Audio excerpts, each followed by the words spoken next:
कहते हैं कि दुनिया में मन सबसे ज्यादा शक्तिशाली चीज होता है। अगर किसी चीज को तुम पूरे मन से चाह लो तो तुम उसे हासिल कर सकते हो। ये मैं नहीं कहता, ये सभी महापुरुषों का कहना है। लेकिन अगर यह सत्य है, ये सच है, तो हम जो अपने मन से चाहते हैं वह हमें हासिल क्यों नहीं होता है भाई? कोई भी इंसान अपने मन में तो दुख नहीं चाहिए तो, लेकिन वो रहता तो दुखी है। हर इंसान अपने मन से तो कामयाब होना चाहता है, खूब पैसा कमाना चाहता है, लेकिन फिर भी वह कामयाब नहीं होता। भला ऐसा दुनिया में कौन इंसान होगा जो अपने मन में यह चाहेगा कि मैं नाकामयाब रहूं या मैं पैसा ना कमाऊं? सोचने की बात है तो इसमें दो चीज निकलकर सामने आती है।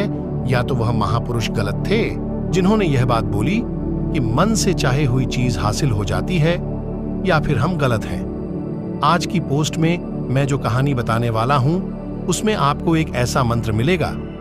उसे समझने के बाद आपको एक ऐसा मंत्र का पता चलेगा जिससे आप यह समझ पाएंगे कि अपने मन से कोई भी चीज कैसे करवाई जाती है। मन में किसी भी बात का बीज कैसे बोया जाता है, यह इस कहानी से आपको अच्छी तरह से समझ में आ जाएगा। और इससे आप यह भी समझ पाएंगे कि आकर्षण का नियम, लॉ ऑफ अट्रैक्शन, कैसे काम करता है। कहानी छोटी सी है लेकिन बहुत ही गहरी है। इस वीडियो को पूरा लास्ट तक देखना, तो ही आप अच्छे से इस कहानी का पूरा लाभ ले पाएंगे। तो चलिए कहानी शुरू करता हूं। एक बार की बात है, एक आदमी के जीवन में सिर्फ दुख ही दुख थे। वह जो भी काम करता, उस बेचारे का वह काम पूरा ही नहीं होता। घर में आता तो घर में क्लेश बना रहता। किसी से कोई मदद मांगता तो कोई उसकी मदद नहीं करता। ऐसा लगता था कि चारों तरफ से उसके ऊपर दुख का पहाड़ टूट पड़ा है। उसे समझ नहीं आ रहा था कि मैं इन दुखों से कैसे पार पाऊं। वह दिन रात यही सोचता रहता था कि अपने दुखों से छुटकारा कैसे पाना है। इसी कारण से वह रात में सो भी नहीं पाता था। उसकी आंखों के नीचे बड़े बड़े काले घेरे बन गए थे, जो इस बात का प्रतीक थे कि वह आदमी कितना दुखी है और कितना चिंतित है। कभी कभी तो उसके मन में आत्महत्या करने के भी ख्याल आते थे, लेकिन अपने परिवार की चिंता करके वह यह कदम नहीं उठा पाता। वह इतना दुखी हो गया कि उसने निर्णय किया कि वह इन दुखों से छुटकारा पाकर ही रहेगा। इसके लिए चाहे उसे कितनी ही मेहनत करनी पड़े, कुछ भी करना पड़े, चाहे अंगारों पर चलना पड़े, लेकिन इन दुखों से छुटकारा हासिल करके रहेगा। ऐसे ही एक दिन उसने अपने मित्र से पूछा कि मैं अपने जीवन को कैसे सुधारें। उसके मित्र ने उसे बताया कि तुम किसी बाबा के पास जाओ। बाबाओं के पास ऐसा मंत्र होता है जिससे सारे दुख मिट जाते हैं, जीवन खुशियों से भर जाता है और धन संपदा भी हासिल होती है। तुम किसी ऐसे बाबा को ढूंढ लो, बस तुम्हारा काम बन जाएगा। उस आदमी के मन में यह बात पूरी तरह से पक्का बैठ गई कि कोई बाबा ही मेरा दुख दूर कर सकता है, और इसीलिए उसे किसी भी बाबा के बारे में पता चलता तो वह उस बाबा के पास पहुंच जाता, उस बाबा को अपनी समस्या बताता और उससे उसका समाधान पूछता और कहता कि बाबा, मैं कुछ भी करने के लिए तैयार हूं, लेकिन मेरी इन समस्याओं से मुझे छुटकारा दिला दीजिए। आप जो कहेंगे मैं वह करूंगा, लेकिन मेरे जीवन को सुधार दीजिए। बाबा उसे कुछ टोने टोटके बताते थे करने के लिए, और बदले में दान दक्षिणा ले लेते थे कि यह टोना टोटका करने के बाद तुम्हारे घर में सुख शांति बनी रहेगी, बस इस टोटके को पूरी विधि के साथ करना। वह आदमी घर लौटकर पूरी विधि के साथ टोने टोटके करने लगा, लेकिन बहुत टोने टोटके करने के बाद भी उसके जीवन में कुछ बदलाव नहीं आया। इसके विपरीत उसका जीवन और ज्यादा दुखी हो गया। जो भी बाबा उसे टोना टोटका देता था, वह बदले में उससे दान दक्षिणा लेता था, जिससे उसका धन भी धीरे धीरे खत्म हो रहा था। इससे उसके जीवन में दुख और ज्यादा बढ़ गया। तब उसे लगा कि बाबाओं के पास जाने से तो मेरे जीवन में दुख कम होने की वजह बढ़ते ही जा रहे हैं, तो मुझे क्या करना चाहिए? बाबाओं के पास जाऊं या ना जाऊं? फिर एक दिन एक आदमी ने उसे बताया कि तुम अपने घर में किसी पंडित को बुलाकर हवन करवा लो। हवन होगा, घर शुद्ध हो जाएगा, कोई भी बुरी ऊर्जा होगी घर में तो वह घर से बाहर चली जाएगी। किसी पंडित को बुलाकर पूरे विधि विधान उसे मंत्र उच्चारण कराओ, हवन कराओ, जिससे घर में सुख शांति आए। उस आदमी के मन में यह बात बैठ गई और उसने एक पंडित को अपने घर पर बुलाकर हवन करवा दिया। हवन अच्छी तरह से संपन्न हुआ। बदले में पंडित ने भी अच्छी दान दक्षिणा ली और उसके बाद वह वहां से विदा हो गया। लेकिन कुछ दिनों के बाद उस आदमी को महसूस हुआ कि उसके जीवन में अभी भी कोई बदलाव नहीं आया है। अब वह आदमी पूरी तरह से दुखी हो गया और ज्यादा परेशान हो गया। अब तो उसे लगने लगा था कि मेरे जीवन में से दुख कभी खत्म ही नहीं होंगे, और यही सोच सोचकर उस आदमी का बुरा हाल हो गया था। फिर एक दिन उसे अपने मित्र से एक ऐसे बाबा के बारे में पता चला जो समाधान बताने के लिए कोई दान दक्षिणा नहीं लेता था। उस आदमी को लगा कि यह बाबा दूसरे बाबाओं की तरह नहीं हो सकता, क्योंकि यह तो दान दक्षिणा लेता ही नहीं, और अगर दान दक्षिणा नहीं लेता तो यह सच में कोई सिद्ध बाबा होगा। और यही सोचकर वह उस बाबा के पास पहुंच जाता है। जब वह आदमी वहां पर पहुंचता है तो वह बाबा ध्यान में बैठे हुए थे। यह देखकर वह आदमी वहीं पर चुपचाप बैठकर ध्यान से बाहर आने का उनका इंतजार करने लगा। थोड़ी देर बाद बाबा ने आंखें खोली तो सामने एक दुखी और परेशान युवक को बैठे देखा। उसकी आंखों के नीचे काले घेरे देखकर ही समझ गया कि यह आदमी अपने जीवन से कितना परेशान है। उसे संबोधित करते हुए बाबा ने पूछा कि बच्चा, क्या चाहते हो? बाबा के पास क्या लेने आए हो?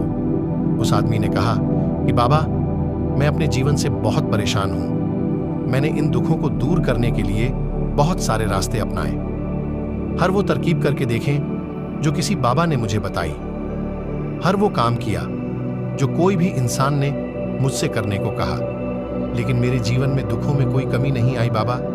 इसके विपरीत मेरे जीवन में दुखों में बढ़ोतरी हो गई है। मुझे समझ में नहीं आ रहा है कि मैं क्या करूं। कभी कभी तो मैं आत्महत्या करने की सोचता हूं, लेकिन मैं अपने परिवार की सोचकर मैं यह कदम नहीं उठाता हूं। मैंने आपके बारे में बहुत सुना है बाबा, और मैं बहुत उम्मीद के साथ आपके पास आया हूं। कृपया करके मुझे कोई ऐसा मार्ग बताएं जिससे मुझे अपने दुखों से छुटकारा मिल जाए। मैं अपने दुखों से छुटकारा पाने के लिए कुछ भी करने को तैयार हूं। आप मुझे कोई भी रास्ता बताएं, चाहे वह रास्ता कितना ही कठिन क्यों ना हो, मैं उसको पार करके रहूंगा। बाबा ने महसूस किया कि आदमी तो सच में बहुत परेशान है। बाबा ने उसकी बात सुनकर कहा कि बच्चा, दुखों को दूर करने के लिए मंत्र ऐसे ही नहीं मिलते हैं। मंत्र पाने के लिए कुछ करना पड़ता है। तुम कुछ कर सकते हो।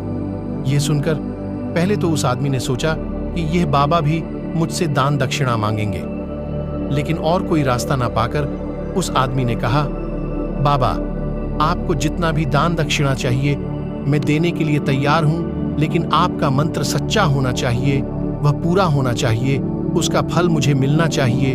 उसके बाद मैं आपको जो भी दान दक्षिणा लेना चाहते हो मैं आपको दे दूंगा। बाबा ने कहा, दान दक्षिणा तो बहुत छोटी चीज है, मुझे वह नहीं चाहिए।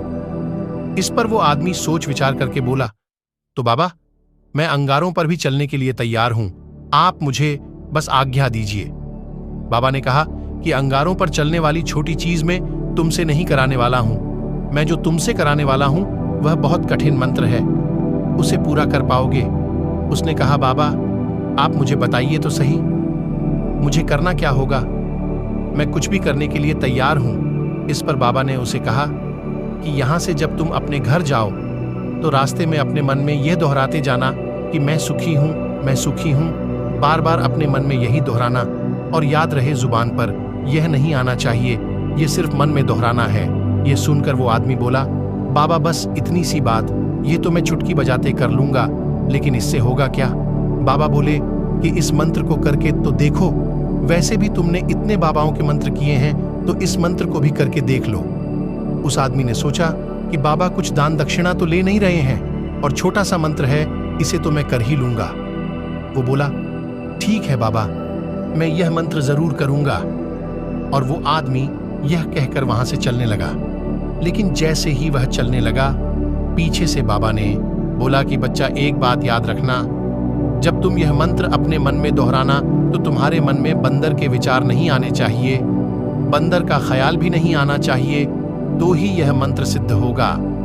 आदमी बोला, मुझे तो आज तक बंदर का कोई विचार नहीं आया, तो अब क्यों आएगा?